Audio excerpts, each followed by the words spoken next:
BJP రెండో జాబితాపై ఉత్కంఠ కొనసాగుతోంది. ఇవాళ రిలీజ్ చేసే జాబితాలో ఆదిలాబాద్, మెదక్తో పాటు వరంగల్ సీట్లు కూడా పెండింగ్ లో పెట్టే అవకాశం ఉంది. వరంగల్ ఎంపీ సీటు ఆరూరి రమేష్ కు అంటూ ఉదయం వరకు ప్రచారం జరిగింది. ఈ నేపథ్యంలో ఆరూరి రమేష్ ని కేసీఆర్ తన ఇంటికి పిలిపించుకుని మరీ బుజ్జగిస్తున్నారు. అయితే ఆరూరి రమేష్ ను మెత్తబడతారా, పార్టీ వీడతారా అనేది మాత్రం ఉత్కంఠగా మారింది. ఆరూరి నిర్ణయం తర్వాతే వరంగల్ సీటుపై బీజేపీ క్లారిటీ ఇవ్వబోతోంది.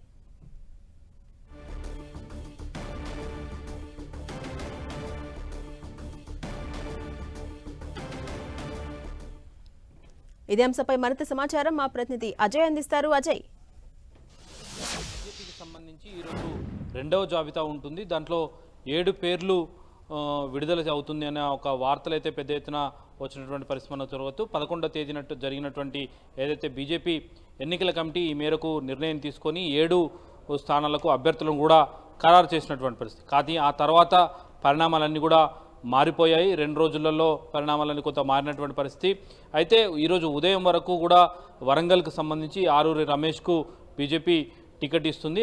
ఈరోజు ఆయన వరంగల్లో ప్రెస్ మీట్ పెట్టిన అనంతరం ఢిల్లీ బయలుదేరుతారు. ఢిల్లీలో కండవ కప్పుకుంటారు. ఆ తర్వాత ఆయన పేరును బీజేపీ అధిష్టానం ప్రకటిస్తున్న వార్తలు కూడా పెద్ద ఎత్తున రావడం జరిగింది. కానీ ఆయన ప్రెస్ మీట్కు ముందే అక్కడ వరంగల్లో జరిగినటువంటి ఏదైతే హైడ్రామా ఉందో దాంతో కొంత రెండో జాబితా పైన ఎఫెక్ట్ అయితే ఉండే అవకాశం ఉంటుంది.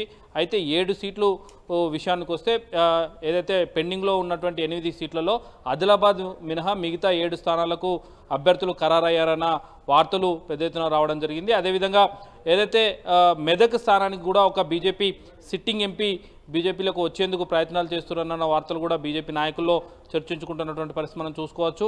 అయితే ఆ ఎంపీ చర్చలు ఏ మేరకు వచ్చాయి ఏంది అన్నది మాత్రం ఇంకా పూర్తి స్థాయి స్పష్టత రావాల్సి ఉంది. అయితే ఇటు వరంగల్ స్థానానికి మాత్రం ఆరూరి రమేష్ బీజేపీలోకి వచ్చినట్టే వచ్చి ఈరోజు ఉదయం నుండి జరుగుతున్నటువంటి హైదరాబాద్ నేపథ్యంలో వరంగల్ స్థానాన్ని కూడా బీజేపీ పెండింగ్లో పెట్టే అవకాశం ఉంటుంది. ఆరూరి రమేష్ యొక్క మనసులో మాట బయటకు వచ్చిన తర్వాత ఆయన ఏం చెప్తాడు, మళ్ళీ బీజేపీలోకి వచ్చేందుకే మొగ్గు చూపుతాడా లేదా బీఆర్ఎస్లో ఉంటాడా మనసు మార్చుకున్నది తేలాల్సిన అవసరం ఉంది. ఎందుకంటే గతంలో కూడా బీజేపీతో చర్చలు జరిపారు. బీజేపీకి సంబంధించినటువంటి రాష్ట్ర నేతలను, జాతీయ నేతలను కూడా కలిసి వచ్చిన తర్వాత మళ్ళీ బీజేపీలోకి చేరుతాడని అప్పట్లోనే వార్తలు కూడా రావడం జరిగింది వారం రోజుల క్రితం. ఆ తర్వాత జరిగినటువంటి పరిణామాలు అయితేనేమి బీఆర్ఎస్ నేతలను బుజ్జగించే ప్రయత్నం చేయడంతో కొంత వెనక్కి తప్పి నేను బీజేపీ నాయకులు ఎవరిని కలవలేదు, బీఆర్ఎస్లోనే ఉంటానంటూ ఒక వీడియోను కూడా రిలీజ్ చేయడం జరిగింది. కానీ ఆ తర్వాత మళ్ళీ బీజేపీ నేతలతో టచ్లోకి రావడం, నిన్న అమిత్ షాను కలిసేందుకు ప్రయత్నం చేయడం, కలిసినట్టు కూడా కొంత సమాచారం ఉంది. కానీ ఆయన మాత్రం నేను అమిత్ షాను కలవలేదు, బీజేపీ నేతలు మాత్రమే కలిశానని ఆరూరి రమేష్ చెబుతున్నప్పటికీ కూడా నిన్న ఐటీసీ కాకతీయలో ఆరూరి రమేష్ అమిత్ షాను కలిసినటువంటి పరిస్థితి. అయితే ఈరోజు ప్రెస్ మీట్ పెట్టి బీఆర్ఎస్కు రాజీనామా చేసి బీజేపీలో చేరుతారని అనుకున్నప్పటికీ కూడా ప్రెస్ మీట్కు ముందు జరిగినటువంటి ఏదైతే హైడ్రామా ఉందో దాంతో మరొకసారి కొంత వరంగల్కి సంబంధించి అదేవిధంగా ఆరూరి రమేష్కి సంబంధించినటువంటి అంశం చర్చనీయాంశమైనటువంటి పరిస్థితి మనం చూసుకోవచ్చు.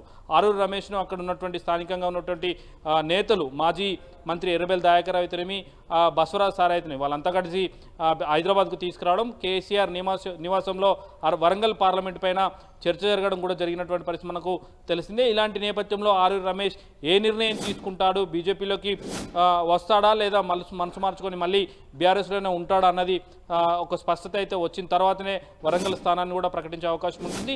అయితే ఇంకా కనీసం ఎన్నికలకు షెడ్యూల్ కూడా విడుదల కాకపోవడంతో పెద్దగా ఎంపీ టికెట్ల అనౌన్స్మెంట్కు పెద్ద హడావిడి కూడా అవసరం లేదు. ఈరోజు రేపో నామినేషన్ల ప్రక్రియ పూర్తి అవుతుంది అనుకున్న తరుణం కూడా లేని పక్షంలో ఖచ్చితంగా ఆయన ఎలాంటి నిర్ణయం తీసుకుంటాడో, ఆయన నిర్ణయం పై పూర్తి స్పష్టత వచ్చిన తర్వాతనే బీజేపీకి సంబంధించిన టికెట్ల ప్రకటన ఉండే అవకాశం ఉంటుంది. అయితే ఏవైతే ఇతర పార్టీల నుండి వచ్చేటానికి అవకాశం ఉన్నటువంటి స్థానాలను పెండింగ్లో పెట్టి మిగతా స్థానాలను మాత్రం ప్రకటించే అవకాశం అయితే మనకు కనబడుతుంది. ఝాన్సీ, అలాగే అజయ్, ఆరూరి మెత్తబడతారా లేక పార్టీ వీడతారా అనేది మాత్రం ఉత్కంఠగా కొనసాగుతోంది. ఈ అంశానికి సంబంధించి ఎప్పటి వరకు క్లారిటీ వచ్చే అవకాశం ఉంది? ఇప్పటికిప్పుడైతే దీనిపైన కొంత క్లారిటీ వచ్చే అవకాశం అయితే లేదు అని చెప్పుకోవాలి. ఎందుకంటే కేసీఆర్ నివాసంలోనే ఇంకా ఆరూరి రమేష్ ఉన్నారు. ఆరూరి రమేష్ బయటకు వచ్చిన తర్వాత ఆయనకు ఎలాంటి కౌన్సిలింగ్ ఇచ్చారు, పార్టీ మారకుండా ఉండేందుకు ఎలాంటి బుజ్జగింపులు చేశారు, ఆయన అడిగిన మేరకు, ఆయన డిమాండ్స్ మేరకు ఏమైనా బీఆర్ఎస్ పార్టీ ఒప్పుకోవడం కానీ కేసీఆర్ హామీ ఇవ్వడం కానీ జరిగిందా?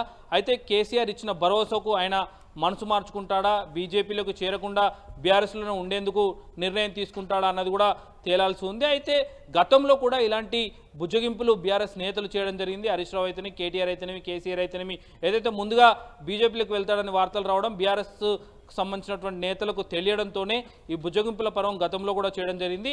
అయితే వాటిని అన్నింటినీ కూడా పక్కన పెట్టి మరోసారి బీజేపీ నేతలకు ఆరూరి రమేష్ టచ్లోకి రావడం, నిన్న అమిత్ షాని కలవడం, బీజేపీ నేతలతోటి కూడా బీజేపీలోకి వస్తానని హామీ ఇవ్వడం, ఆ తర్వాత ఈరోజు టికెట్ ప్రకటించే సందర్భంగా కూడా కొంత ఆయన రెండో జాబితాలో ఆయన పేరు ఉంటుందంటూ కూడా పెద్ద ఎత్తున వార్తలు వచ్చినటువంటి సందర్భంలో ఈరోజు రాజీనామాకు సంబంధించినటువంటి అనౌన్స్మెంట్ ప్రకటన చేసేందుకు కావాల్సినటువంటి ప్రెస్ మీట్ ఏర్పాటు చేసిన ప్రక్రియకు కొద్దిసేపటి ముందమే ఈ హైదరాబాద్ అంతా తెరలేసినటువంటి పరిస్థితి మనం కూడా చూసుకోవచ్చు. ఝాన్సీ.